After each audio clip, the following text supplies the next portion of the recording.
Today, lawmakers will meet again at the White House with the fiscal cliff at the center of the debate, how their actions or lack thereof could take more out of your paycheck.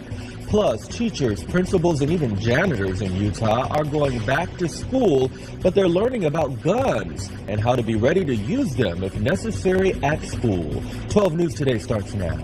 On your side, Central Virginia's #1 news team. This is NBC 12 News. Good Friday morning to you. Thank you for joining us. Today, President Obama will meet with congressional leaders in search of a compromise to avoid that fiscal cliff. House Speaker John Boehner is expected to attend, and if there's still no deal by Monday night, there will be automatic spending cuts and tax hikes. The president left his family in Hawaii to return to Washington with the health of the economy and the bank account of every American on the line. But the back and forth bickering continues. The only people in America who don't think taxes should be raised on the rich are the Republicans who work in this building. Make no mistake, the only reason Democrats have been trying to deflect attention onto me and my colleagues over the past few weeks is that they don't have a plan of their own that could get bipartisan support. Taxes go up for every worker next week. Unemployment benefits for those out of a job longest run out. Deep spending cuts kick in that could hasten a recession, and that hits a nerve. It really upsets me because the government is supposed to be working for the people, and I don't see that. I wish they'd hurry up and make a decision one way or the other. Even the House chaplain's daily prayer, as this chamber lies silent still, reflected the painful wait for a deal to avert the fiscal cliff. Send a spirit of wisdom and good judgment upon the leaders of Congress that they might forge a solution to assuage the concerns of their fellow citizens. House GOP leadership did call members back to work this Sunday, prepared to work through New Year's. Republican leaders say they would give in on higher taxes, but not more government spending. Republicans aren't about to write a blank check for anything Senate Democrats put forward just because we find ourselves at the edge of the cliff. That wouldn't be fair to the American people. Beyond the bitter politics is a real-world consequence. Anyone who has regular salary or wage income starting next week is going to see 2% less in their paycheck because the payroll tax holiday will end. So start to budget for that thing right now.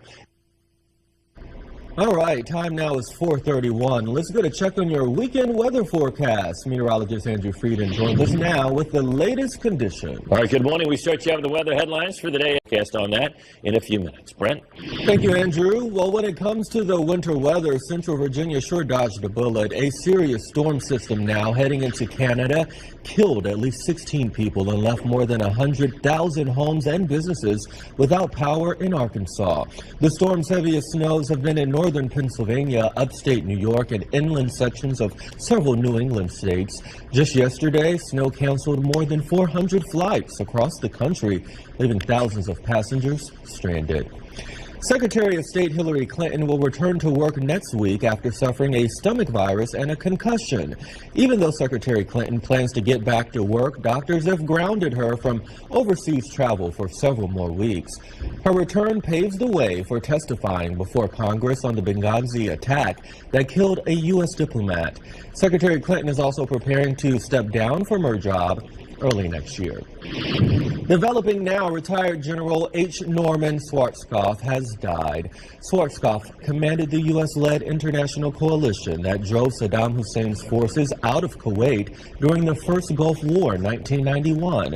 Schwarzkopf was known widely as Stormin' Norman due to his explosive temper. He died in Tampa, Florida, where he lived in retirement. He was 78 years old.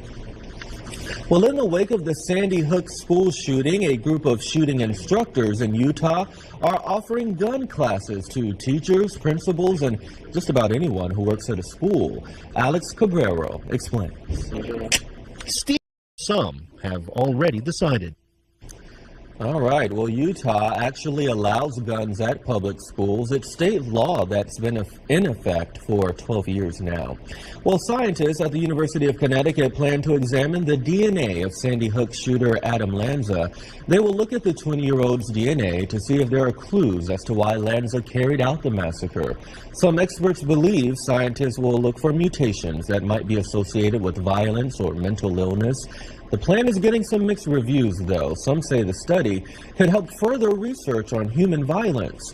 Others believe such a study would draw faulty conclusions on the genetic causes of mental illness. Time now is 4:38. Straight ahead, a family on a picnic gets the surprise of their lives. We'll show you what terrifying guest showed up unannounced. And hold on to your wallets. Milk prices could skyrocket if Congress doesn't act now. We'll explain coming up. In high definition, this is NBC 12 First Warning Weather. Well, Andrew is back now. It looks like we have one storm leaving, another coming in. Yeah, that one in Maine is just a little bit of snow left, and for us, the one for tomorrow, it's going to be kind of a weak one, but it won't be anything like the one that is now. I'm Tracy Lane for NBC 12 News. All right, thank you, Tracy. Well, the fiscal cliff isn't the only unfinished business lawmakers have on their hands. The Farm Bill expired 3 months ago, and unless they approve a new one soon, it could mean very bad news at the local supermarket. Here's Stephanie Goss. The dairy. All right, interesting. The owners of retail store Hobby Lobby are fighting in court over the new federal health care mandate. Hobby Lobby officials are opposed to providing coverage for employees to use the morning after pill. They say it's almost equivalent to abortion. Hobby Lobby's case is pending before the U.S. 10th Circuit Court of Appeals in Denver, where the company is up against a January 1st deadline when the health care plan kicks in for the new year. Our basic point is the government can't put a company in a position of choosing between its faith and following the law. In less than a week, Hobby Lobby is facing stiff fines, $1.3 million a day.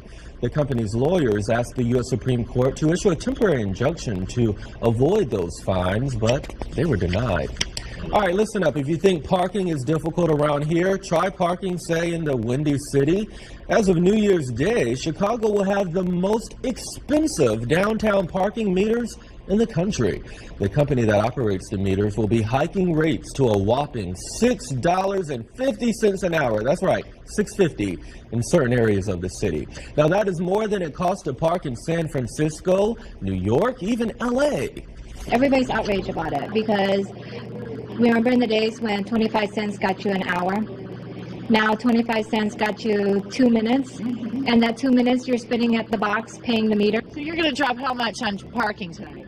Probably $40. That could be dinner somewhere. Right, that's about what I paid for dinner tonight.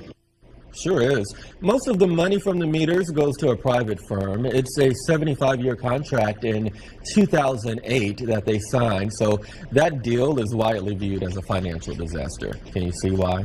Well, a family gets quite a shock when an uninvited guest slithered into a picnic area in Florida. They were visiting from Arkansas and captured a 17-foot Burmese python on camera.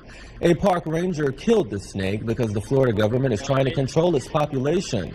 There's even a reward for killing the most pythons.